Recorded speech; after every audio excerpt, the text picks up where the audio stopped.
I don't understand how you say you love your country at the same time as you normalize this convicted felon, which I can say now every day. A lot of words help me out here. Oh, beautiful for spacious skies, for amber waves of gray. Carrie Underwood is making you look like a bunch of sissy boys. How did The View go from preaching unity and acceptance to turning their rage on Carrie Underwood, one of the classiest, most talented voices in music, just because she agreed to sing for the President of the United States? You'd think someone like Carrie, who's practically the sweetheart of country music, would get a pass for wanting to celebrate her own country at a big historical event. But nope, the moment she said yes to singing at the inauguration, the usual suspects pounced. People started calling for her to be canceled, claiming she was normalizing a so-called convicted felon. Yes, you heard that right. They threw around an accusation so absurd, you can't help but laugh. Well, I'm here to break down exactly how this drama sped out of control, and why Carrie Underwood just might be the only one taking the high road in all of this chaos. Before the accusations and name-calling, Carrie Underwood was everybody's darling. She soared into the spotlight as that small-town girl with a big voice on a popular singing competition. Country superstar Carrie Underwood has spent most of her career avoiding political talk, but she's set to perform at the upcoming inauguration. She said in a statement that she's doing it because the country must come together in the spirit of unity and look to the future. And lots of her fans aren't thrilled about it, but lots of her fans are. So let's put this in perspective here. What do y'all think? I personally hope we're moving beyond the era of politics where we want to cancel people's livelihoods because we don't like their politics. And whether it was the Dixie Chicks for criticizing George Bush, didn't agree with it then, and Carrie Underwood, if you have a problem, you register your complaint by not downloading her songs and not going to her shows. Right. But I also think from a business standpoint, it's not a bad decision for Carrie Underwood. 75 million people voted for Trump. Artists tend to skew left-leaning, so she's overnight going to become an icon of MAGA and the American right. She's probably going to make a lot of money off of it. So I get why she did it. I say. I mean, right? From day one, she kept her nose clean. You never saw tabloids plastering her face with scandal after scandal. She didn't rely on dramatic feuds or questionable stunts to climb the charts. People just loved her for being genuine, graceful, and ridiculously talented. She sold millions of records, racked up award after award, and charmed fans left and right, without ever wading into the muddy waters of political bickering. Now comes the infamous inauguration invite. It was supposed to be a patriotic celebration, the kind of event that many artists dream of. You stand at the Capitol, you belt out a beloved tune, and you remind Americans, all Americans, that we share a common flag. So, what's the big deal if Carrie Underwood accepted that invitation with a heart full of gratitude and a voice that can move mountains?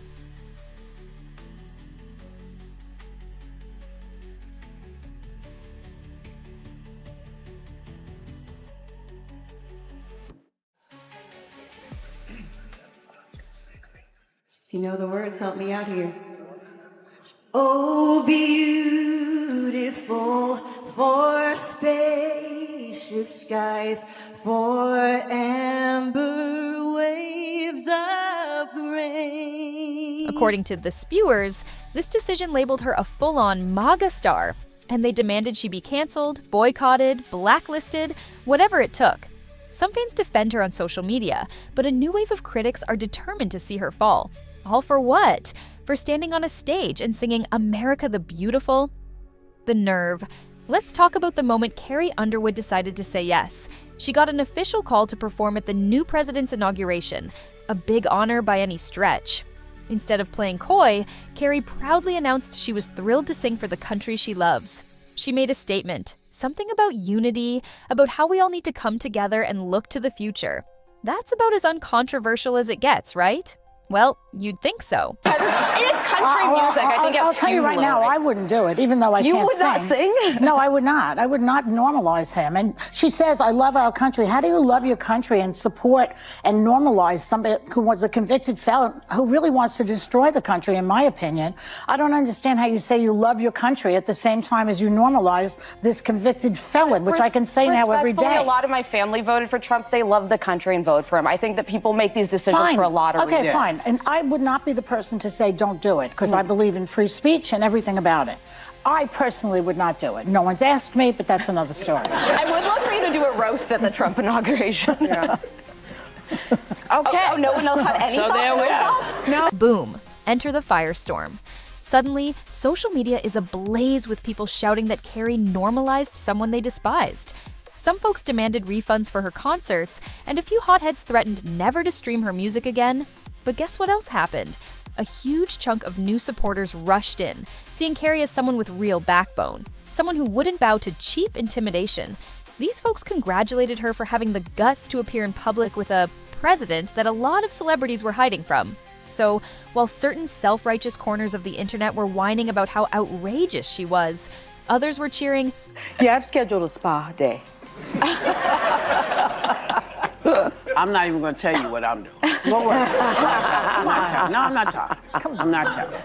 No, because it was always in the books. Who knew this was going to be the day that it shows? Because it's also a very interesting day, right? The 21st. It's Martin Luther King Jr.'s birthday. Yeah. Yeah. Wow. Yeah. And you can choose to celebrate it how you want. You can honor MLK. I'm going to honor him and at the And get a spa. spa At the spa. treatment. Well, as long as it's a free country and it holds, I would agree with everybody. It is a free country at the moment. Well, yeah. But it's up to us to make sure that doesn't start to change. Yes. Right. Well, that's we're trying. Well, we're trying, yes. And it's important not to forget that we have that right. It is up to us. Yeah. Now, there are other people performing too, and I don't really even want to bring it up. I don't. talk about polarizing. Overnight, Carrie's name was on everyone's lips. If you needed proof that the Spewers is anything but tolerant, this was it. They lit up social media with childish name-calling, scolding Carrie Underwood as if she'd committed some unspeakable crime. Don't believe me? Look at the endless posts calling her a traitor, a sellout, a puppet of the establishment, like the woman just lost her mind because she decided to celebrate a national milestone. And you know who hopped on that train at full speed? Some of the ladies on the Spew who live for talking down to people who don't walk lockstep with their agenda. But here's something people won't tell you. Carrie's not the only country artist who has those views. Remember John Rich? He went online to support her, calling out other high-profile country singers for staying silent. He basically said, hey, if you really care about what's going on in the country, why are you letting Carrie take all the heat? Step forward, say something. Some are calling for her to be boycotted and canceled. John Rich weighed in, saying there are several top-tier country artists who support Trump, and I wish they'd finally have the balls to come forward and be counted. Ain't nothing outlaw about keeping your mouth shut to appease the record label. Carrie Underwood is making you look like a bunch of sissy boys. I don't think I so. don't think so, but then you pushed her and she said, yeah, I guess I am. Well, I said to her, do you believe that women should make the same amount of money as men? Well, I guess I am a feminist. Yeah, and she said, I guess I am a feminist. So I think people feel pretty strongly about it. I think art is art, and you have a right to perform where you want to perform. I agree with you, Joy. I can't sing a lick, but I certainly, and I have not been asked, but if I were asked, it would be a hard no. Well, they wouldn't ask me, so I have no. Right, yeah. They're not asking any of us. No. Of course, some in the music industry kept their lips zipped, terrified of losing big endorsement deals or ticking off record labels that have a certain political leaning. Meanwhile, Carrie Underwood was right there, out in the open, letting the world know she's proud of the good old US of A. And that's when The View swooped in to stir the pot. One host claimed that performing at the inauguration was akin to normalizing a convicted felon. Even though, from what I recall, last time we checked, no one's doing jail time over there. So how is that felony conviction looking now? When exactly did the sentencing happen? You tell me. Because all I see is a bunch of hyperventilating about some legal charges that never amounted to any real prison stint. This same host then asked out loud, how can you love your country and run to the side of someone who wants to tear it down? That's precisely the kind of emotional finger-pointing that gets tossed around when facts don't line up with the narrative. No nuance, no willingness to acknowledge that maybe Carrie Underwood just loves her country enough to sing a song for a president, no matter who he is, on a historic day. Then another co-host chimed in about how she personally wouldn't sing or accept any invitation from this administration. Fine, that's your choice, but to shame a fellow artist who sees things differently, that's the complete opposite of free expression, if you ask me. A few others tried to stay moderate, admitting it's wrong to ruin someone's entire career just because you disagree with their politics.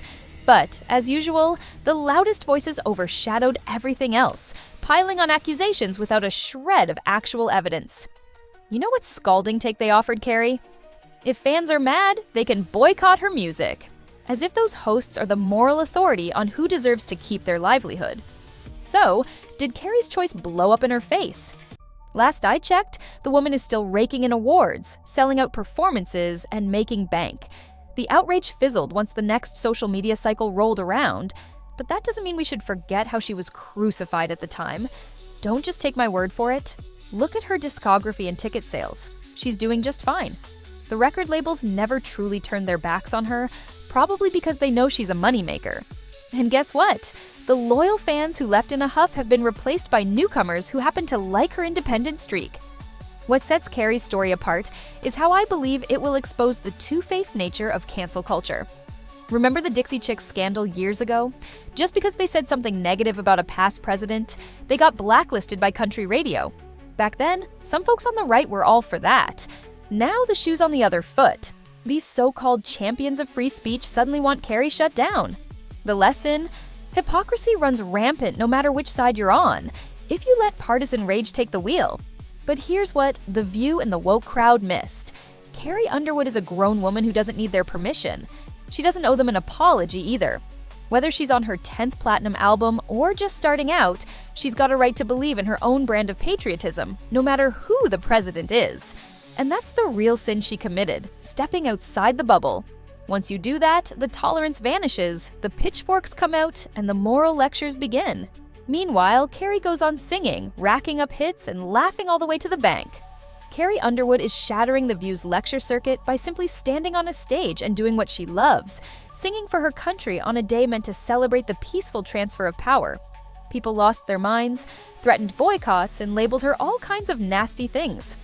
But none of it matters. Why?